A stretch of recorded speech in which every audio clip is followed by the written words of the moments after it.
Hello, everyone. Welcome to Let's Talk Real Estate. Woo! We are here located at the New England Christian Television Network in Randolph, Massachusetts. And so we have a studio audience here. And so as you guys know, we gather once a month to talk about how to use real estate as a wealth creation tool. We personally believe that real estate is the lowest hanging fruit on the wealth creation tree.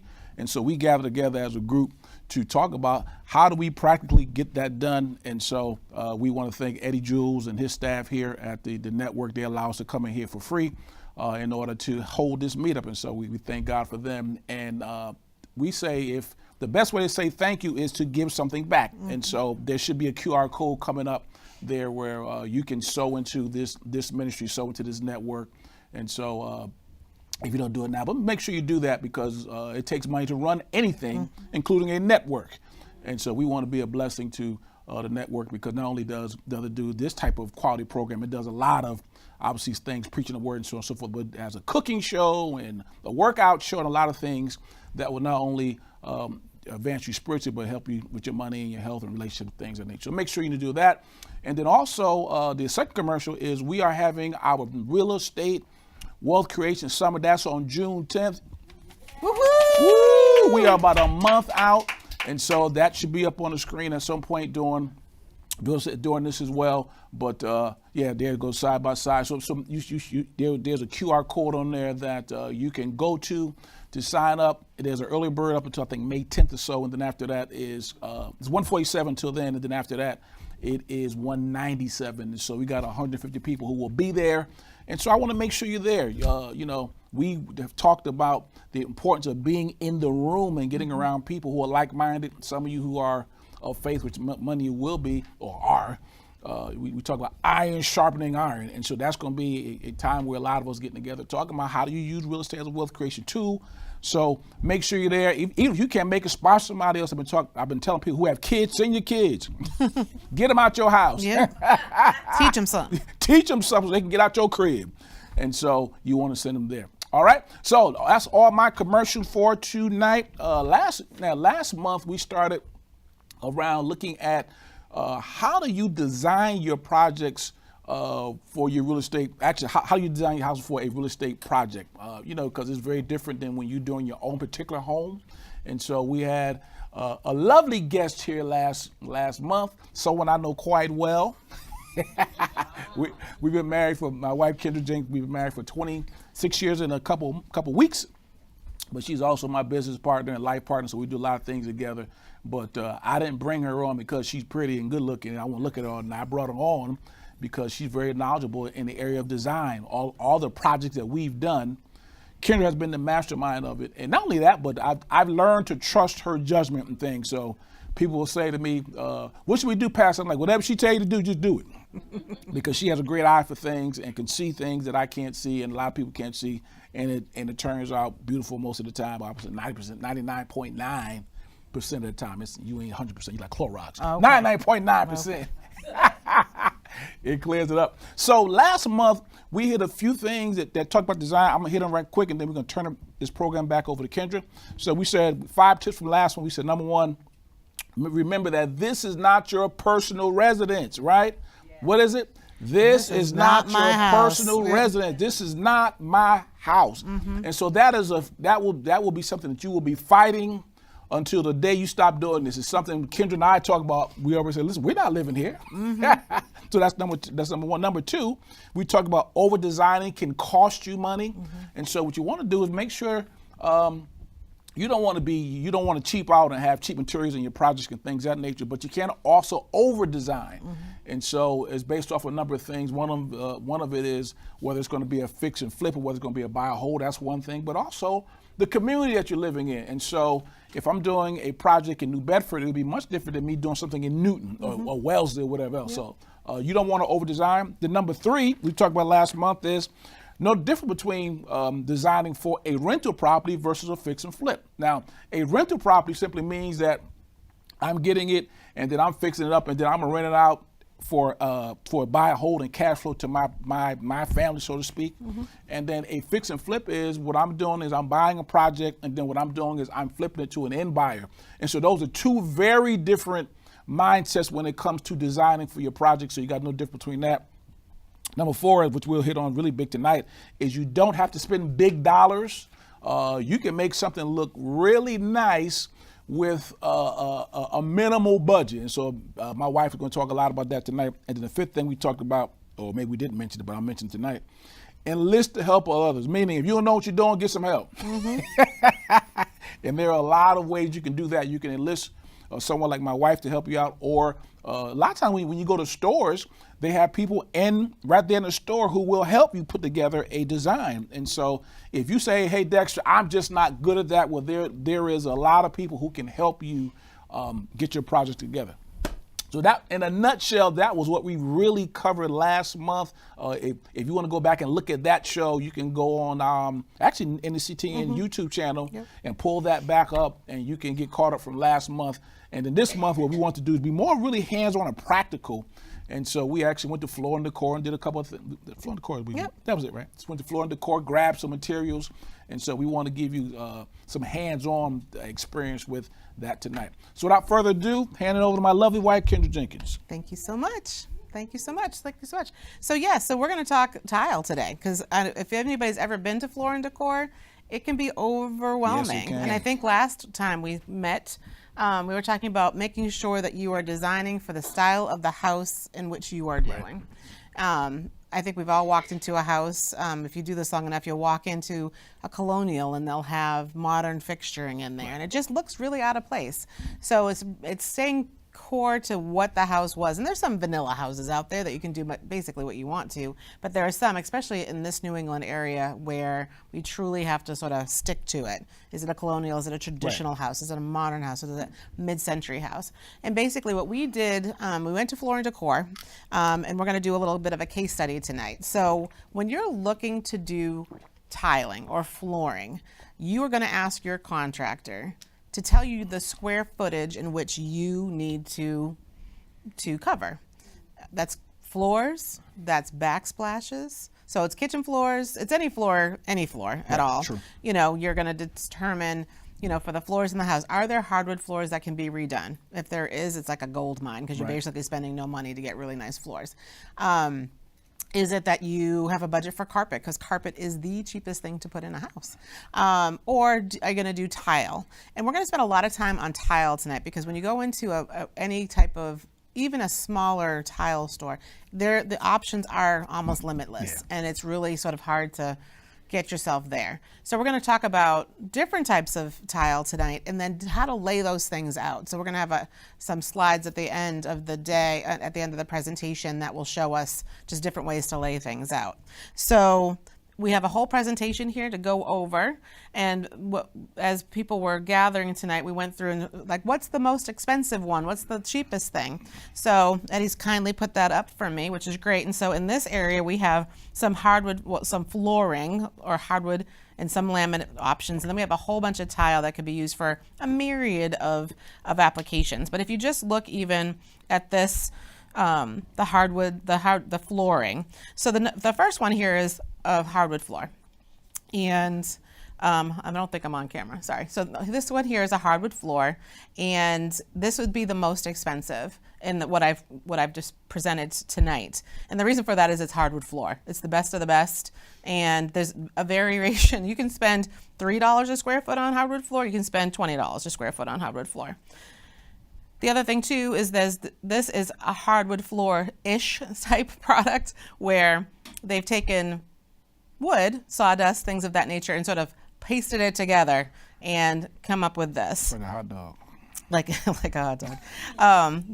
This is some vinyl plank flooring, and this is another type of vinyl plank flooring. And just to go over the pricing with you all, because there's a lot of, there's 4 options here. I tried to get them in sort of in the same color family of what you're looking for, right? Because a dark floor shows every piece of dust known to man. So it's hard to keep clean. So this flooring here, this hardwood flooring, is $5.79 a square foot. And this one is $399. This third one is $149, and this one is actually $507, right? So if you've gotten your contractor to give you the square footage, you could easily, based on those numbers, figure out how much it's going to take. And the cool thing about Floor & Decor, or most tile stores, you can go on their website, see which one you want, say how much square footage it is, and they'll tell you how much it's going to cost. So that's part of the equation. That's part of the equation is the actual materials. The other part of the equation is the actual labor. Right. So you have to ask your contractor, how much will it be to install this, right? So it's not just getting something, picking something you like and it being in budget. You have to have the whole budget in mind. And they will tell you these laminates are much easier to put down. They basically put glue down and they slap it down and they're done. Where there's a lot of cutting involved in hardwood floor and there's a lot of measuring and things of that nature, right? These things, all these prefabbed things come in a standard size and they sort of lay it out and cut as little as possible. So you just have to really get down to the details with your contractor. So that's a big important part here.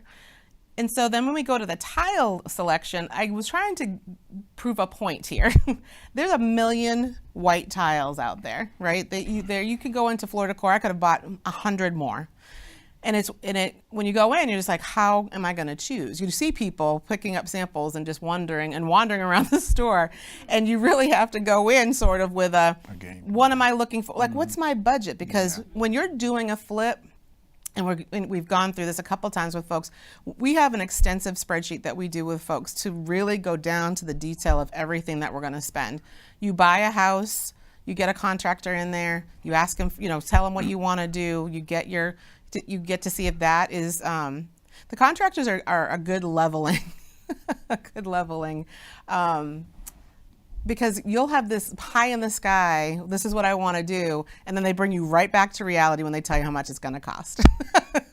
And you know your budget, right? So you've already said, like, I bought this house, I purchased this house for this much, here's my budget for the renovation, and you have to work within that to make money. And I think where people get really caught is that they get really emotional about it and they don't stick to their budget. Because if you don't stick to your budget, it's one thing, you can go a little over budget if you're keeping the house because you'll make that up at the end through the life cycle or the life that you've had with this home. But if you're flipping it, you've got a one and done situation of making money on this house.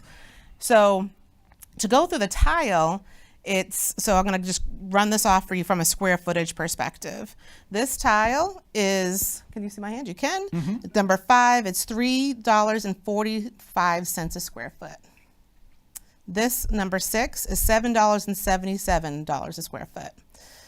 No, that was wrong. $7.77. Number 7 is a smaller tile, but it's $5.56 a square foot. Number 8 is $15.48 a square foot.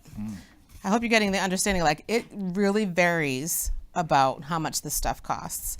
This is marble. I put it in here, but I probably shouldn't have because people caught on right away. $13.56 a square foot. Number 10 is $3.57 a square foot. $3.96.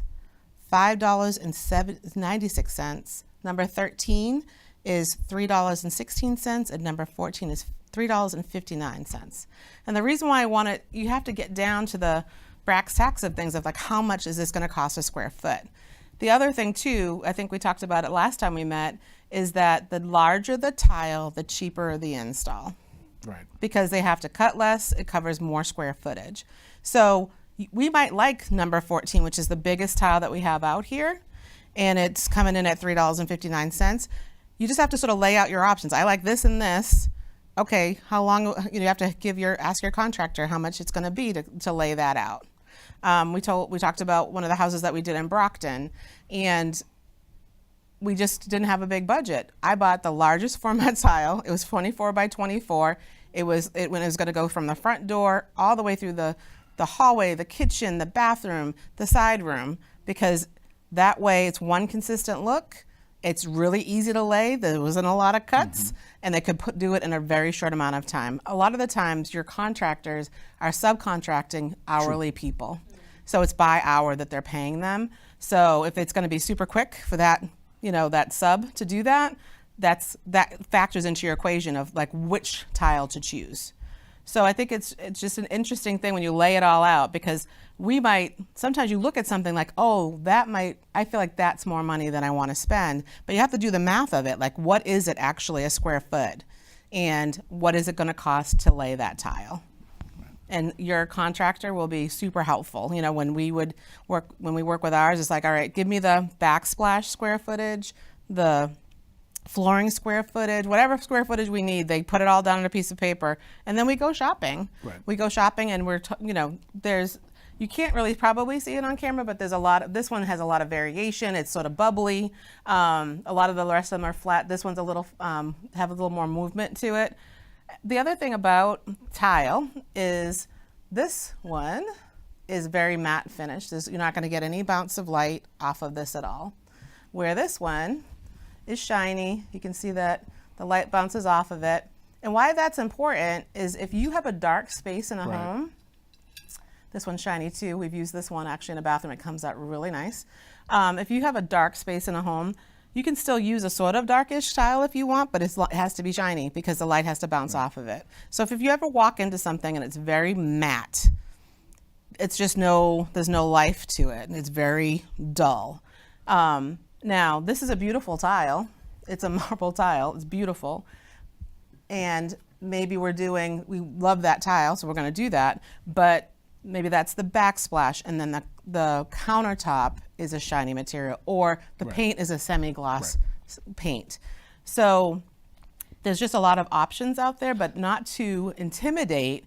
You just have to rationalize, I have this much to spend on this.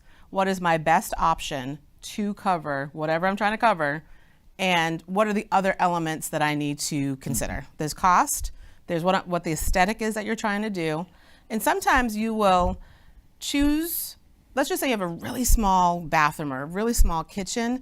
Tile is a great way to make it wow, right? So if you have a really small kitchen in a house, it's not great from a resale perspective. So let's just say we're flipping this house and you have a really small kitchen.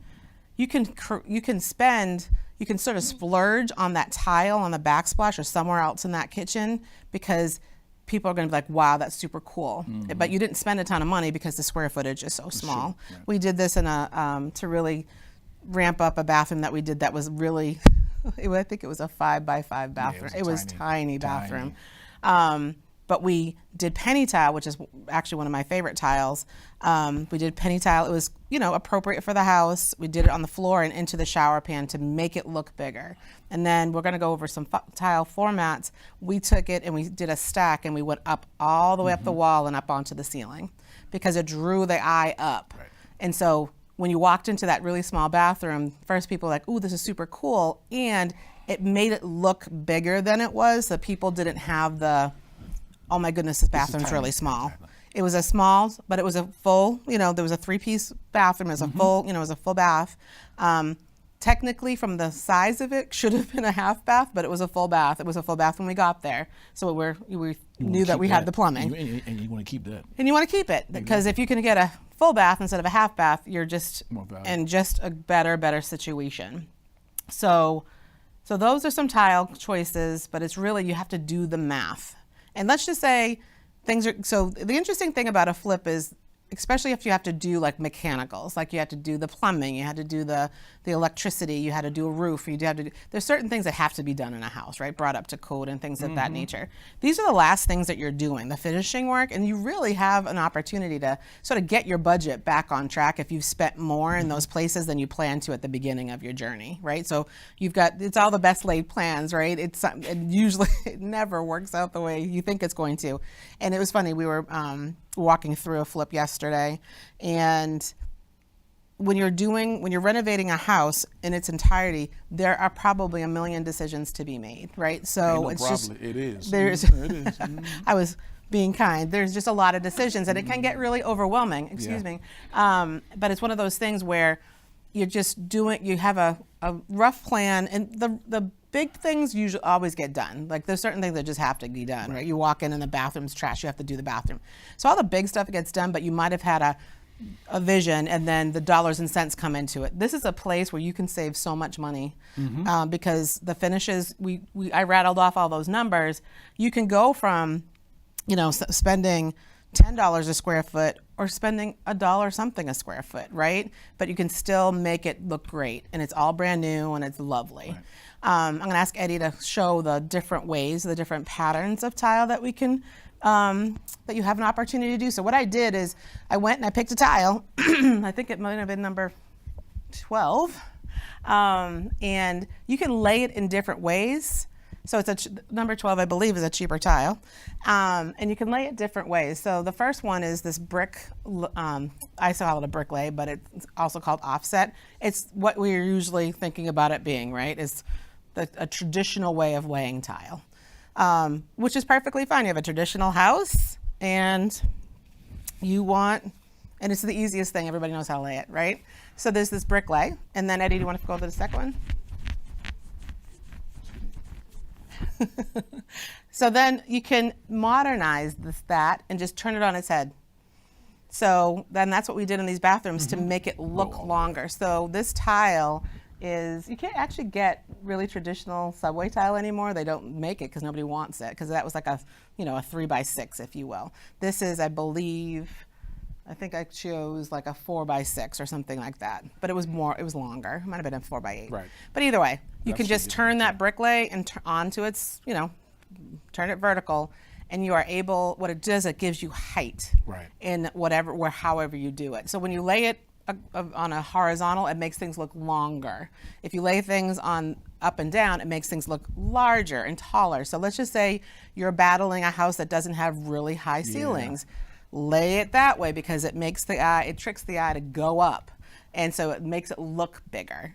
The other thing, about that is make it light and bright, right? Just let the sun make it shiny, let the sun bounce off of the lights that you're going to use, and and it's no different than them laying it this way. Right. They're just going to lay it this way, and it just draws your eye up and allows you to have height that's actually not there, which is awesome. It's a great play on the eye. And the next one is a vertical stacked. So it's the same thing. It's going up, but it's more modern, right? So it's just the same tile, and you're just laying it, and it's an interesting look. It just depends on what you're doing, right? So if you're doing a more modern house or a house that's more mid-century modern, this would go with that. But it's another way. These are all the same tile. So I just want to point that out. Like every tile, every different variation we're showing you is the same exact tile, but you're getting a completely different look. And then the next one is a stacked horizontal. So same thing, right? Still stacked, but we put it on the horizontal. So you're getting more length, right? And honestly, if you flip through this, if you didn't know, you might think they were different tiles that we're looking at, but it is just a different look, and it gives you just a different aesthetic in that as you are laying them out in these different patterns. I think we have a couple more. So this is my terrible attempt at herringbone. I'll show you another picture that's a little bit different. I was struggling with this when I was doing it, but herringbone's another way to do it. Yep. But I will say, to do a herringbone is the most expensive way to lay tile, because it takes a lot of time, and it has to be really precise, because if it's wrong, it all just sort of leans over. So they don't really like to do herringbone. The good news is that if you're using smaller format tile, like the ones that come on the mesh, if you can do a herringbone there very easily, because the manufacturer's already done it for you. But if you want something larger than that, it's definitely sort of something to it's a cool look, but it's gonna cost you more from a labor perspective. So you might not have spent a lot on the tile, but the labor will be more. Right. And I think we have one more graphic to go to. Yep, and here's all the different types of styles and there's many more, but basically that offset that I showed you, and then there's this 1/3 offset. They call it a step. I called it a vertical brick lay. The stacked horizontal, there's a good example of the herringbone. A block herringbone, and then a basket weave is sort of cool too. So if you notice, it's like 3 tiles going horizontal, 3 tiles going vertical, and that's a really cool look too. Again, same exact tile, and And from a installation perspective, I've never done the basket weave, but I wouldn't think that it's any major shakes, to be perfectly honest with you, because they're just like laying it here, laying it there.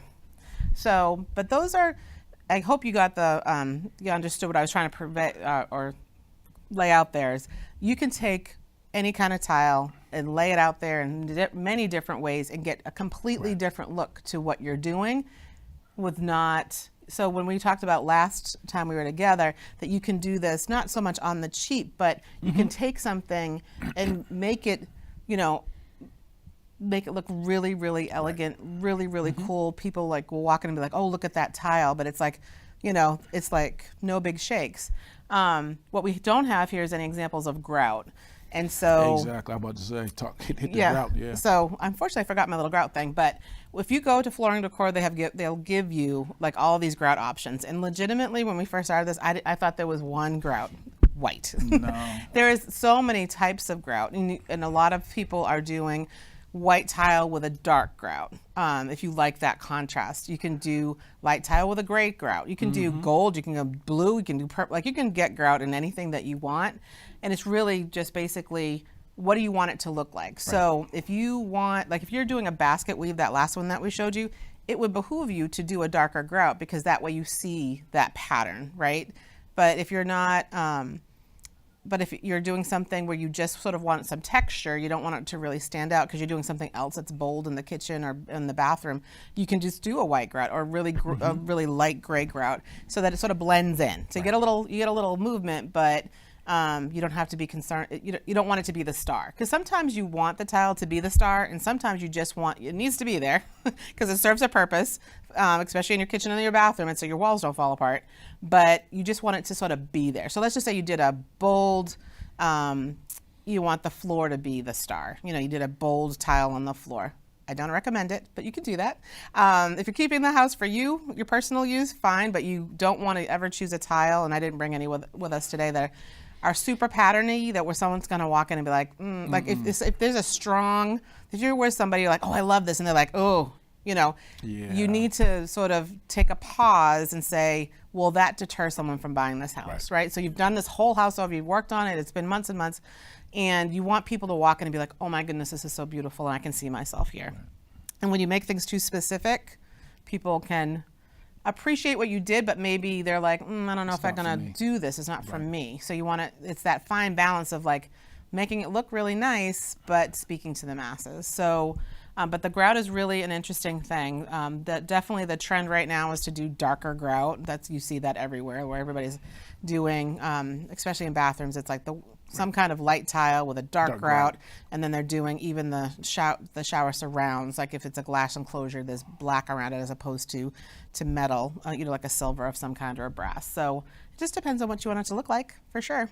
Right. But so even what we just talked about, we talked about how much square footage, what's the budget, what kind of tile do we want to choose, what kind of grout do you want to choose. So that's just alone. That's 4 decisions that you need to make on that. And so, but I think you said a lot around, tile and grout and such and so forth. So let's let you take a breathing second. Sounds good. Any questions out there in the audience? I don't think we got the mic. Okay. All this is new to me. Hold on 1 second for the mic, Mom Barbara.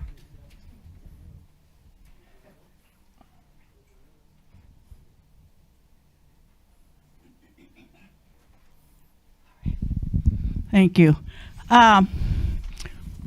What is backsplash? So if you're in a kitchen, so you have your cabinets, you have your countertop, and then the tile behind it is the backsplash. Okay. Yep. And basically it's to save your walls because there's so much water and you're cleaning and you're cooking and you're doing all these things, right? So sometimes we'll see in a house where they don't put a backsplash up, but they'll do whatever the countertop was, they'll do a sort of a 3 to 4 inch around, right? So that way there's no water getting behind your cabinets and basically destroying things. So that's what a backsplash is. Okay. Great question. And you were talking about the first one is the hardwood? Yes. And you were talking about cutting. Okay, say if a person had, they were tiling, and I don't know, do they put do they put like a glue or something? Depends on what they're putting down. So if you're tiling, they're going to use a mortar mix on the floor. So basically, they clean the floor up, remove any debris and things of that nature, and then they actually, it's called a thin set. But it looks like cement, but it's just not going to get that hard. So they put that down, and then they're placing the tiles and making sure that they're level using that. And then they lay all the tiles out. They let that cure overnight usually, and then what they have to do is they have to come back with the grout, because what the grout is doing is filling all the holes in, right? So usually they're using tile spacers in between, and that's the other thing that you have to ask them. Yeah. Like what they'll ask you, how thick do you want the grout line? You know what I mean? There's like, it gets down to that specific, because if you do a larger grout line, you're really going to see it. Right. You do a smaller one, you're going to see it less, right? So if you're using a dark grout, and let's just say you went really thick, it's going to look really odd, it's gonna look right? dirty. It's going to look dirty. But basically, they come through with the grout, and then they have to wipe that off, and then your floor is done from a tile perspective. With hardwood floor, they're basically, you just have to have a good subfloor. So usually it's plywood, and for instance, we just had hardwood floors put in our first floor. We wanted to save our hardwood floors. They just were beyond. They just couldn't save them, but they created a great subfloor. So they just went on top of those. They were, they were level enough. We have an old house that's going to not be so level, but they just went on top of what we already had. But you have to, with hardwood, it has to have a good base. So let's just say you went into a house and there was water damage. They will have to, doesn't matter what you're putting on the floor, they will have to remediate wherever the subfloor has failed. And so that you have a good place to put stuff. Okay. All right. Thank you. You're welcome. I had a question too. Not being originally from this area, learning things about types of houses, like colonials, Victorians, gambrels, that's kind of local to this area. Right. So I'm not sure if I go into, say, an old colonial house, I live in one, what kind of fixtures, what kind of look would I go for, do you think? Yeah, so for me, I put sort of Victorians and colonials into a traditional category, right? Because usually you're walking in and there's beautiful woodwork, hopefully that's still there, and a nice fireplace and things of that nature. So you're trying to, like we said last time, really like go through and be like, these are the great things about this house, right, that I want to keep, and I'm going to marry up whatever finishes I put in that will make them shine. So for instance, we're doing, it's an old farmhouse, but there's definitely like Victorian parts to it, because there's pocket doors, and a wealthy farmer lived there, I guess is what I would say. But we were like, oh my goodness, we're saving these floors, and we're saving this molding, we're saving these pocket doors and all those things. So when we're thinking about what the finishes will be, they unfortunately took up the hardwoods in the kitchen and all the hardwoods in the bathrooms and the bedrooms and all that stuff. So basically we'll be choosing a very traditional sort of plain tile, to be perfectly honest with you, to run through those places. And we're doing carpet in the, for economics, doing carpet in the bedrooms. But it's one of those things where when you walk in, and I don't have any examples of it here, but you walk in, that might be something where you're going to get a marble type look, but it's in a porcelain as opposed to the marble, because the marble's super pricey, right? So what the tile companies have done a great job of is like recreating things to make them look, give you a look of something, but you don't have to pay for it. So you can buy a porcelain tile or ceramic tile that looks like marble, but it's not, right? So instead of paying, tons of money per square foot, you're not paying a whole bunch, but you get the look that you want. So it's one of those things where when I walk in to a tile store or wherever, I sort of know like I need traditional things. So that sort of like excludes like all the other stuff I don't need to look at. I'm like, I'm looking for this. But for instance, honestly, all of the things that I purchased could go into the house we're doing. Exactly. Everything on this table could go into the house that we're doing, even that gray, because it's a traditional type tile, right? Right. And so I get to you can do that. But the flooring, the cool thing is, and when you go to these shops, is that they'll tell you what the purpose of the tile's for. So you just have to read it. There's a placard on every tile. This is for flooring. This is for, for bathrooms. Like that's what it's made for. Because if you don't read those and you just install something you're not supposed to, it basically won't go well. Like it'll fail pretty quickly in the house. But I would say that most often around here, you're not going to find a lot of modern houses. You know what I mean? You're going to find more traditional, colonial, Victorian. The Victorians are easy. It has all, they're very elaborate, right? They're the painted ladies. They're that type of thing. Or they used to be painted ladies, and now they're sort of sad, or you need to bring them back up to life, right? But you're just playing off of the stuff that's in there. Yeah. And then there's just I would say that's anything from the early 1900s around here, and then you get into the 60s were the mid-century modern, and the 70s were your plain Jane houses to a little bit. They jazzed them up with their shag carpet and all that stuff, but you can pretty much do whatever you want in there.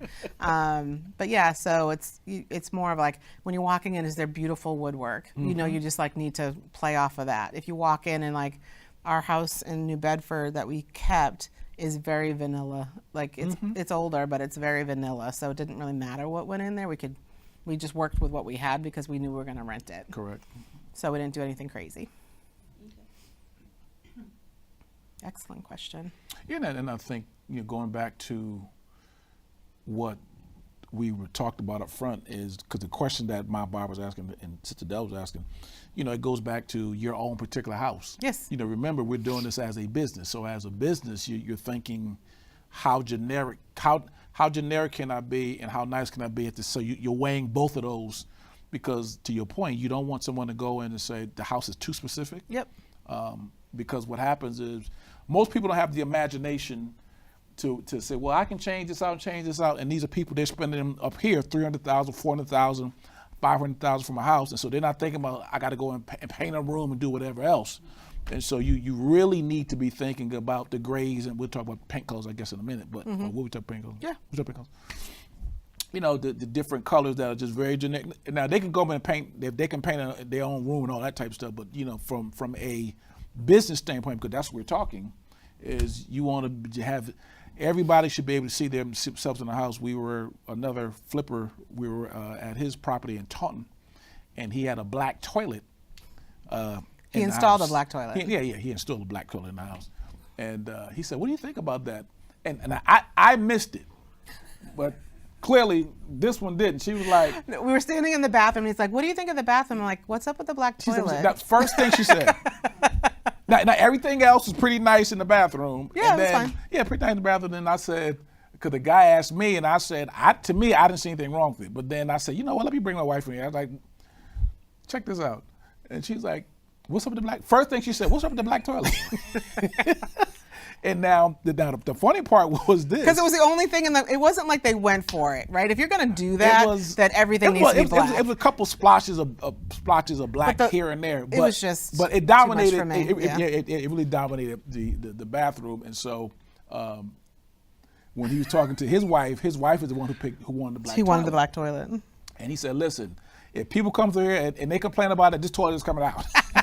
So I don't know what they end up selling. I don't know exactly what happened to it, but that was just an example of, she said, I want a black toilet, and well, we know most of the time in most houses it's a what?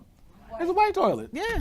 And so you don't want to have somebody turn it off, and then there's some other funky things in it. They had like a huge step down, like those old. They had a trip hazard. Yeah, it was a serious trip hazard. Because I almost busted. Yeah, because what it was a garage at one time. It was a converted garage. Converted garage. And so they didn't level the floor. So it was a huge step down. It should have been 2 steps instead of 1, and they did one step. No, it should have been 3 steps because it was actually 2. Oh, that's fair. Yeah, so it should have been a lot more steps. Either way, they needed more steps. But these are design things you have to think about. Of okay, what if someone elderly buys this house, or anybody clumsy, even if you weren't clumsy, And so these are things you have to think about. There were other things in the house that were somewhat funky. But they ended up selling for a pretty decent profit. But it took them a while. Yeah, it took them a little bit. But just how the market switched, and that's another thing because you're also fighting time, because the more intricate you get with some of these things, the more time it's going to take. So if you're talking about herringbone or whatever it is, well, that's more time. And so you want your people to get in and get out, so you can get it on the market, because you're fighting, in some cases, changing markets. Because in real estate, the best time to get on the market is like the spring markets, and then you got summer market, and then you got the fall market, and then when you start getting into wintertime, people are not looking to buy a house. And so I'm looking to try to get in and get out if I'm flipping it. Now, if I'm keeping it, that's something else. So these are also things that not necessarily won't go into your design picks, but it also goes into how you decide to do things, because that is very critical, because we want to, get this done and then maybe move on to another project. And so just something to think about. Want to talk about paint? Let's talk about paint. All right. So exterior paint, I am the type of person that really likes a very saturated color on a house. And I will say that... Now, what is a saturated color? Speak on that. Okay, we'll speak on that. A saturated color, so most houses right now, a lot of people have put siding up, and it's like this light gray or a white, they're very, sort of meh colors, right? And there's nothing wrong with it. It's just more from a standout perspective. So all of you who know me, we live in a giant red house. And that was on purpose. What I did with our house is an old farmhouse. It's the oldest house on the street. And I went to the paint store and I said, what's the there's a palette of traditional exterior colors, and I looked at those and I'm like, which one do I want? And it was the red one. And so that's what we did. And actually the flip we're doing in Bridgewater, again, it's a farmhouse. It's an older home.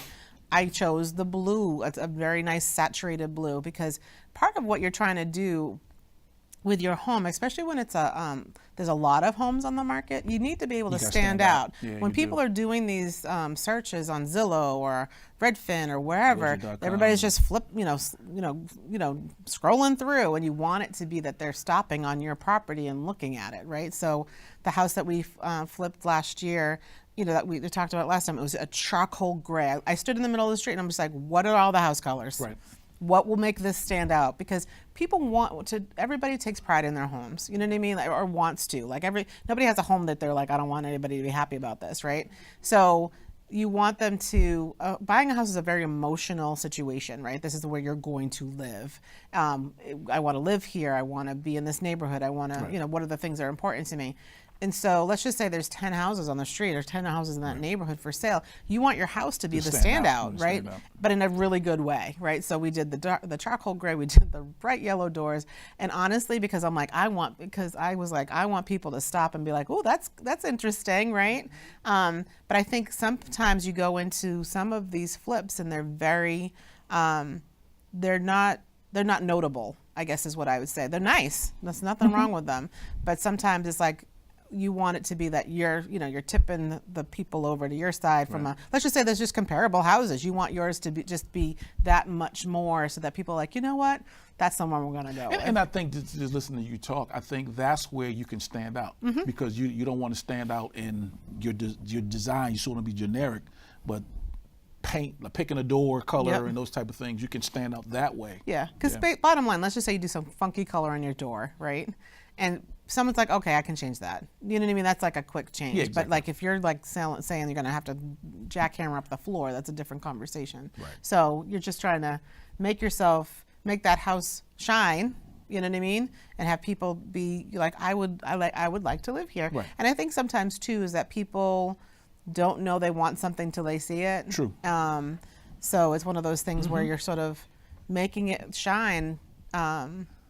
And allowing that to like speak for itself and draw people into that open house and draw people into making an offer. I mean, even the yellow door, when we were listening to one of the persons who were talking to us said, I never liked the yellow door until I saw it on your house. So sometimes people don't know what they don't like until they see it, so you can take some chances sometime in some of those areas. Yeah, and the interesting thing too is that you'll see, if you drive around as you get more and more into this business, you'll look at things and people's choices, and you can tell. So in paint, you can buy these paint wheels, and there's hundreds and hundreds of colors. Yes, but what they do is, if you've ever seen a paint chip, there's like usually 5 or 6 paint colors on that chip. but each one sort of lines up to another one. So if you buy a paint wheel, and I have one at my house, I should have brought it tonight. If you find let's just say this is the paint color I want on my house, you just can you just stay on the same level of that paint wheel, and you're like, which color goes with that? Because that's what they're doing. They're matching it up, because paint's a really funky thing. There's like hundreds of shades of white. Of white, because it's like there's a blue white, there's there's a green white, there's it's all these different kinds of whites, and it's all these different kinds of grays, and it's all these different kinds of blues and purples and all these things, right? So I used to stand there before I knew this, and I'm like, what am I choosing? Yeah. And sometimes what you need to do is stay within that. So if it's the third color up, then you stay in that third color slot, and you can see the ones that match each other. Right. Because, we've all been to, I've seen houses that are painted a certain color, and then there's like this funky color with it, and you're like, I knew what you were trying to do. It just went a little awry, because it doesn't actually go with the color of your house. Right. Because maybe there's too much yellow in that color that you chose, and there's not enough yellow in the contrasting one. So it's one of those things that, and again, that cuts down like your options, like, so it doesn't become so overwhelming about what am I going to choose. Right. It's like I'm going, and sometimes like on our house in New Bedford, there was the color of that, we didn't change the vinyl siding, and it's like a peachy paint color, and it's just like, how do I diffuse that color? Because it's not a great color, but we weren't going to spend the money to redo it. We put black doors on. So now you see the black door, and it, and it contrasts. And that's the other thing too. You can do a glossy black door, because the trim is very is muted. It's flat. It's a flat finish. So like doing a glossy black door sort of just gives it a little bit of something, right? So it's, again, it wasn't in the budget to redo the siding. The siding was in good shape. We weren't going to do that. So how do we take sort of something that's a deficit and turn it into something where people aren't even going to see it? The other thing on that house is we just did these beautiful porches on the front too, so they really weren't paying attention to that paint color. But paint is an interesting thing, and it's funny when you look at houses that are being sold, and there's a green room and a pink room and a peach room and a purple room, and you're just like, you're trying to sell your house, and nobody can. Who's gonna go in there? Because when I look at that, I just see money. I'm like, I can't live like this. Like, I'm not going to live with a green room over here. And I think that's the point. People who are, if you're out in the audience and you think about selling your house, I would invest in painting it. Yep. Getting it painted generic. So you got a dark cranberry, and then you got a dark brown room, and you like it. And it's great. But the people who are coming in, they may not like that. It's a hard sell. It's a hard sell. And so when you're flipping a house, what we generally do is we have a gray that we use. It's called Halation Gray, I think. But basically it's that and a certain white trim, because if we need to paint everything, that's what's being painted. And so it's like this blank canvas for them, because you're moving your stuff in. And if you paint something that's sort of an off color, they can't use their furniture. You know what I mean? That you have to have it to be something where, we're not doing anything funky, like I'm doing this from this. No. The painters go in, and it's like, this is the two colors you're using, and that's what they use. And go for it. Exactly. Because it just saves, that's like so many less decisions to be made, right? Every room's going to look like this. The floor is going to be this color. This is what's going to happen. So the less decisions that you put yourself up against, because it's all a translation. So we had a situation where in the house that we're helping on, and which one? Helped on two houses. True, but either way, a conversation was had. Don't do anything in the basement, and then we went there yesterday. And they were framing the basement. And we're just like, thought we weren't doing anything in the basement. There's so much stuff that's lost. Like he's like, oh, I thought you meant this, and it's like, no, I meant don't touch the basement. And so you want it to be that people can follow the directions you're giving. So if you're like, it's this room with this color and this color trim, and then it's this room with this color and this color trim. You can't, unless you're going to stand there all day long in your flip and say, yep, you're doing that right, because you're going to walk in and you're like, oh, hold on a second. That's color. Not what I thought was going to happen. And I think that speaks to the importance of you have to go to your site consistently, or even if you're, because sometimes it's a long distance, you may have them hold your camera up to different things, but sometimes people don't do that. And so they're like, oh, I asked for this, but well, you didn't manage it, you know. So part of all of this, you guys who are watching this and some